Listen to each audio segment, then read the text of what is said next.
Hello. तो आज मैं किसानों के ऊपर भाषण देना चाहती हूँ, तो सुनिएगा। सफल किसान, उन्नतशील किसान, जय जवान जय किसान। किसानों की मदद कीजिए, देश को विकास को गति दीजिए। किसान की उन्नति देश की प्रगति, किसान की उन्नति देश की प्रगति। किसान है अन्नदाता, किसान है अन्नदाता, यही है देश के भाग्य विधाता।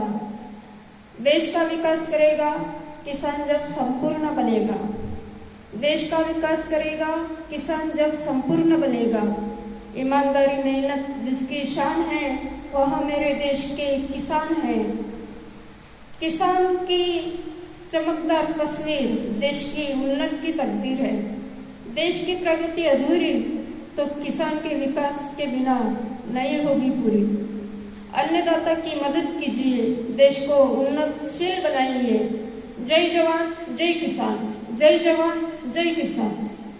अरे नेताओं ने यह कैसा हिंदुस्तान कर दिया, बेजान इमारतों को हिंदू मुसलमान कर दिया।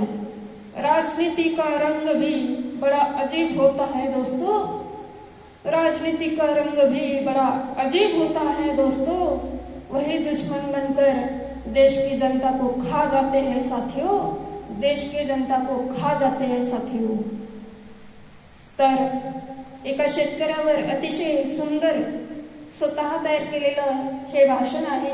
तरी सर्वांना माझी विनंती आहे की पूर्णतः शेवटपर्यंत हा व्हिडिओ बघा, खरोखर तुम्हाला आवडेल।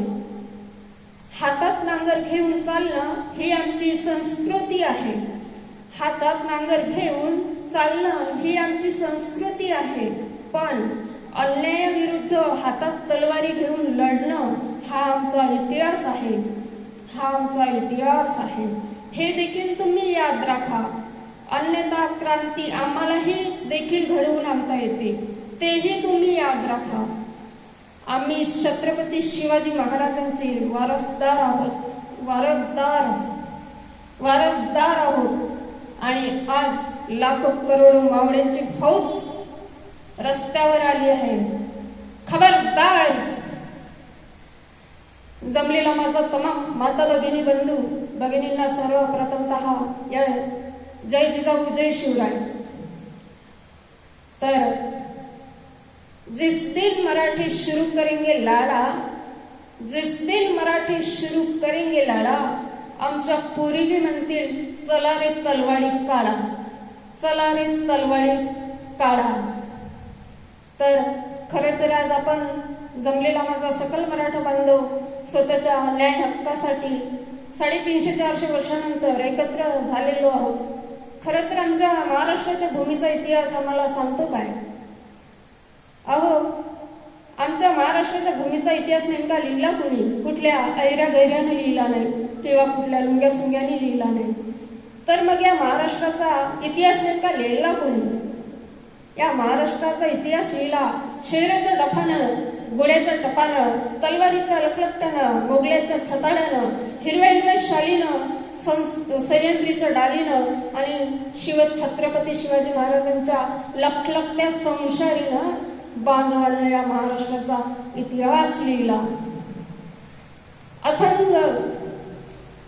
अथंग विश्वास विखुरलेल्या ज्ञानाचा स्वर उघड्या डोळ्याने घेऊन अचूक लक्ष्याचा वेध घेणाऱ्या ऐकलेल्याप्रमाणे घडणाऱ्या माझ्या सावित्रीच्या आणि जिजाऊच्या लेखींनी या महाराष्ट्राचा इतिहास लिहिला। अरे पृथ्वी ही कुठल्याही शेषनगाच्या मस्तकावर बसलेली नसून काम करी, गोरगरीब, कष्टकरी, काबाड करी शेतकऱ्यांच्या तळहाताच्या फळावर बसलेली आहे। हे ज्यांनी उभ्या उभ्या अख्ख्या महाराष्ट्राला नव्या जगाला दाखवून दिलं, त्या महाराष्ट्राचा हा मराठ्यांचा महाराष्ट्र आहे, त्या माझ्या शेतकरी बांधवांचा हा महाराष्ट्र आहे। आणि बांधवांनो, 350 वर्षानंतर आमच्या महाराष्ट्राची परिस्थिती काय? आमच्या महाराष्ट्राची परिस्थिती काय झाली? आमचा शेतकरी राजा कुठे आहे? अरे 350 वर्षापूर्वी म्हटलं जायचं इडापिडा जाऊ दे, बळीचं राज्य येऊ दे, इडापिडा जाऊ दे आणि आमचं शेतकऱ्यांचं राज्य येऊ दे. कशासाठी? अरे शेतकऱ्याच्या घरामधून सोन्याचा धूळ निघायचा असं म्हटलं जायचं, पण आज आमच्या शेतकऱ्याच्या शेतामधून काय येतं बांधवांना? अरे येड्या बाबडी, काय कुसळ तरी गोवतात का? माझ्या बांधव सांगतील तुम्हाला. आणि या उद्धव ठाकरेला मला सांगायचंय, मला या उद्धव ठाकरेला ठणकावून सांगायचंय, भ्रष्टाचाराच्या आगीमध्ये घरे आमची जळली किती, भ्रष्टाचाराच्या आगीमध्ये घरे आमची जळली किती. खरंच सांगा पुढाऱ्यांनो, वचने तुम्ही पाहिली किती. अरे पाणी तुमच्या घरामध्ये, शेती आमची वाहिली किती. आमचाच तवा भाजलेला, भाकरं तुम्ही भाजले किती. खरंच सांगा पुढाऱ्यांनो, वचने तुम्ही पाहिली किती. अरे आज त्यावेळेस निवडणुकीच्या काळामध्ये त्यांनी मोठे मोठे बॅनर लावले छत्रपती शिवाजी महाराजांचे, परंतु माझ्या राज्याचं एक शिवस्मारक जागतिक लेवलचं ते कागदपत्री फक्त आणि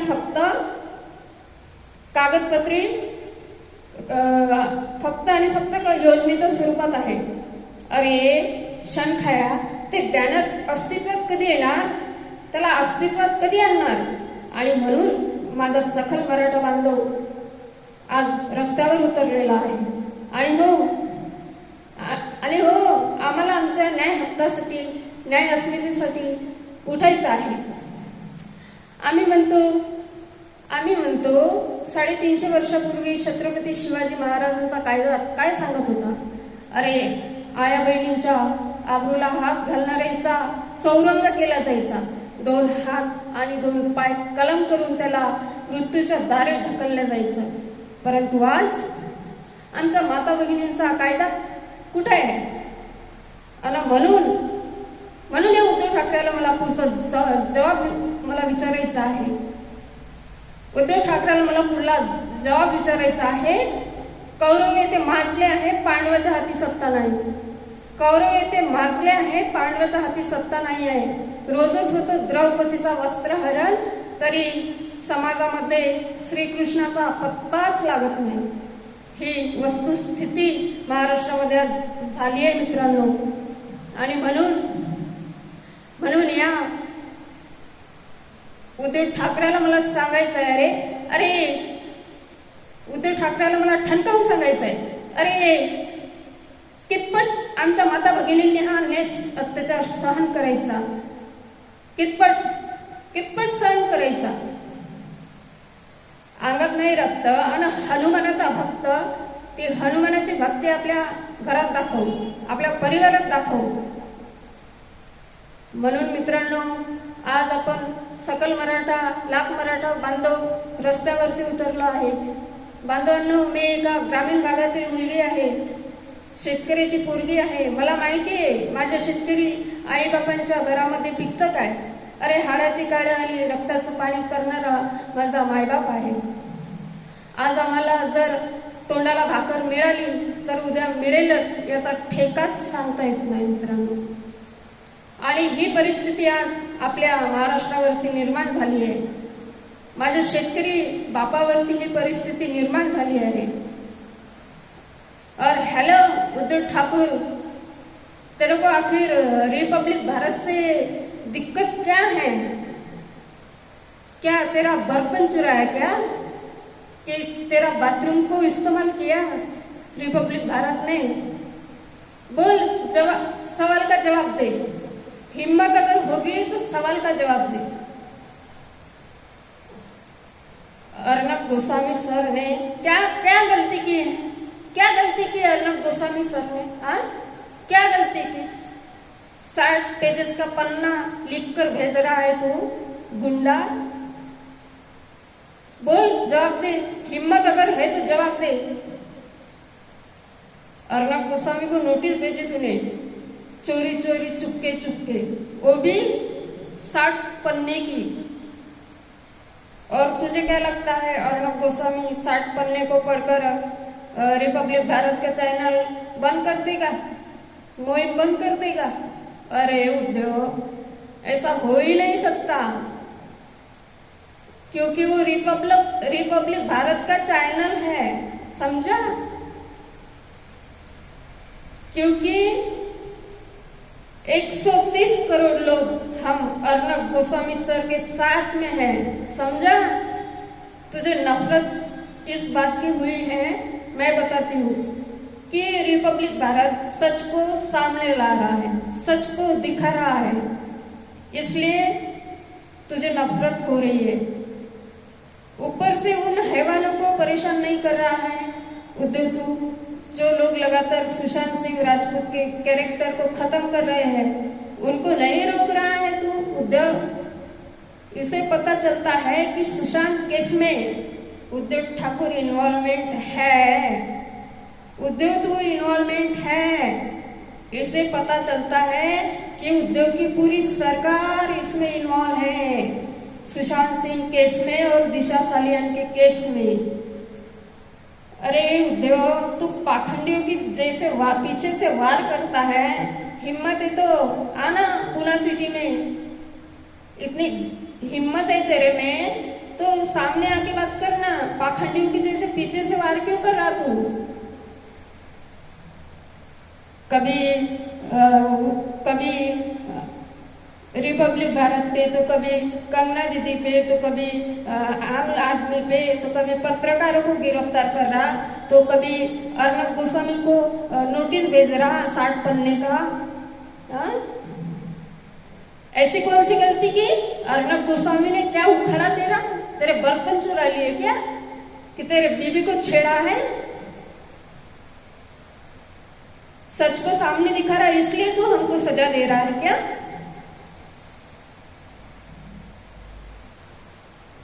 अर्नब गोस्वामी को तूने अभी फिलहाल कुछ नहीं देखा उसका। अर्नब गोस्वामी क्या चीज है तुझे अभी पता ही नहीं है, और तू कुछ उखाड़ नहीं सकता उसका। लिख के देती उस स्टैम्प पेपर पे। है सवाल का जवाब? सवाल का जवाब है क्या? नहीं है तेरे पास, मादरचोद। लगातार धमकी दे रहा है, लगातार सच्चाई को बर्दाश्त नहीं कर पा रहा ना, इसलिए आम लोगों को धमकी, पत्रकारों को धमकी, गरीब लोगों को धमकी, सबको धमकी दे रहा है। 60 पन्ने की नोटिस भेज रहा है, तो कंगना दीदी के ऑफिस को तोड़ रहा है। क्या मानसिकता खराब हो गई क्या तेरी? अरे तू अभी फिलहाल तूने 60 पन्ने भेजे हैं, तू लाख पन्ने लिख के भी भेजेगा ना तो कुछ नहीं उखाड़ सकता तू हमारा, समझा? क्योंकि अर्नब सच्चाई के साथ में है और हम लोग उसके साथ में हैं।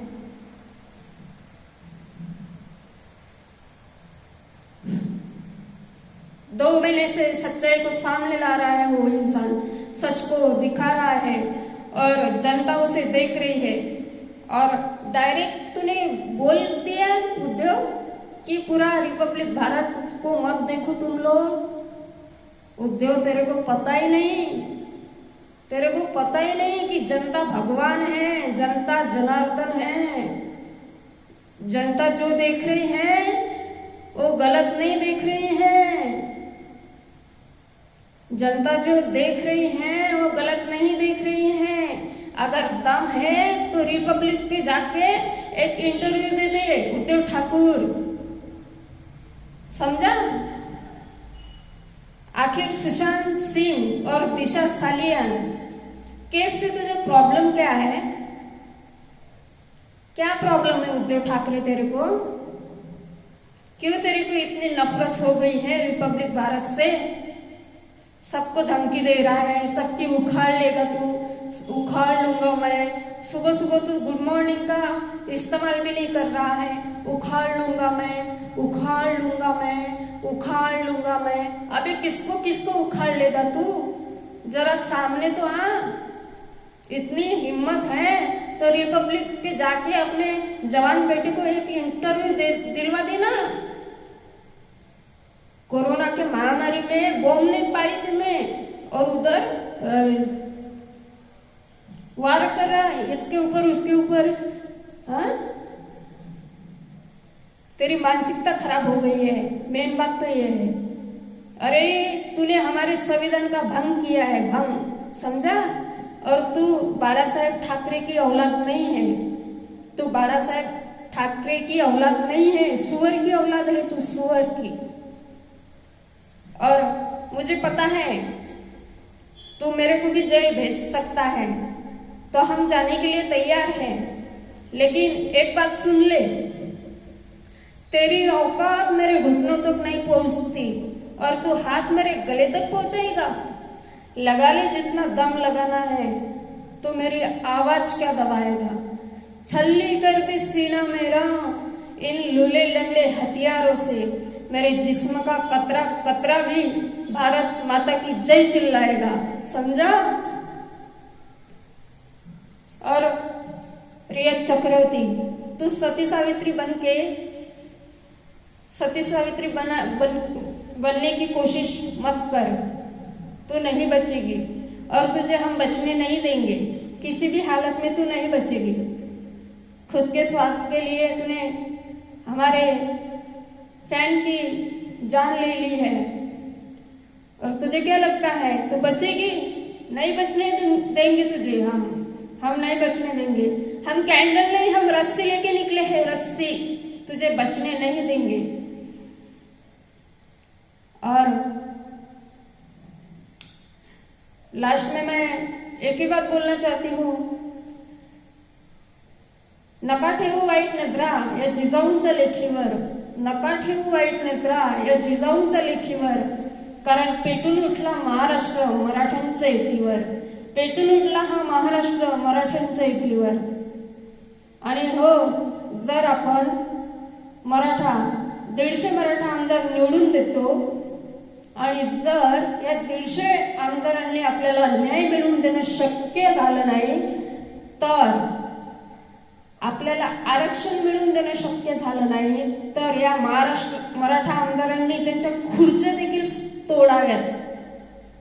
इथून पुढे जो मराठा नेता या आंदोलनात सहभागी होऊन पाठिंबा देईल त्यालाच पुढे विधानसभेत पाठवा, अन्यथा यांना घरी बसू द्या आणि नवीन नेतृत्वाला संधी द्या।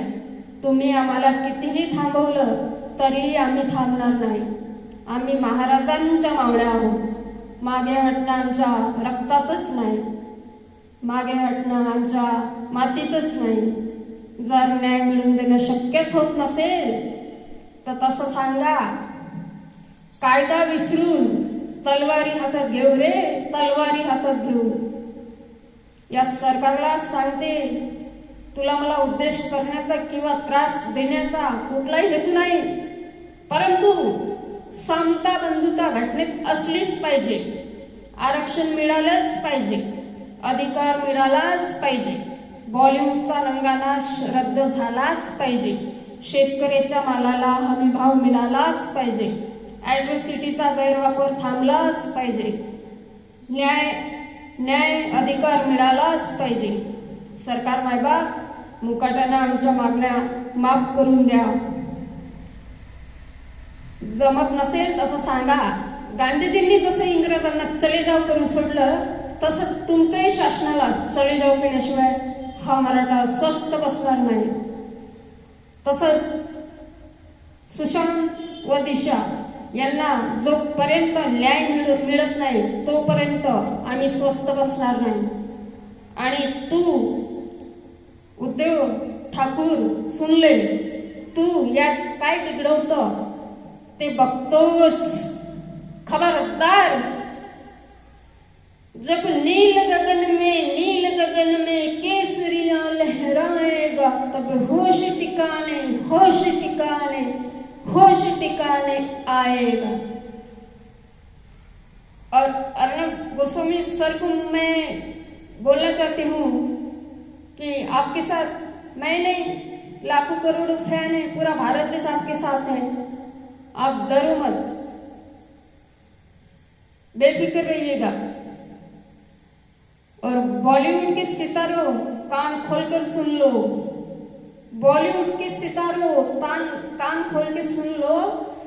ताउम्र बस यही सबक याद रखिए, ताउम्र बस यही सबक याद रखिए, इश्क और इबादत में नियत साफ रखिए, इश्क और इबादत में नियत साफ रखिए।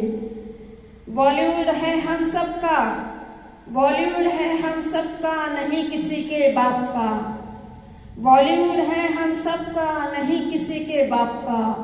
एक मराठा लाख मराठा, जय हिंद मराठा, जय जवान जय किसान। धन्यवाद।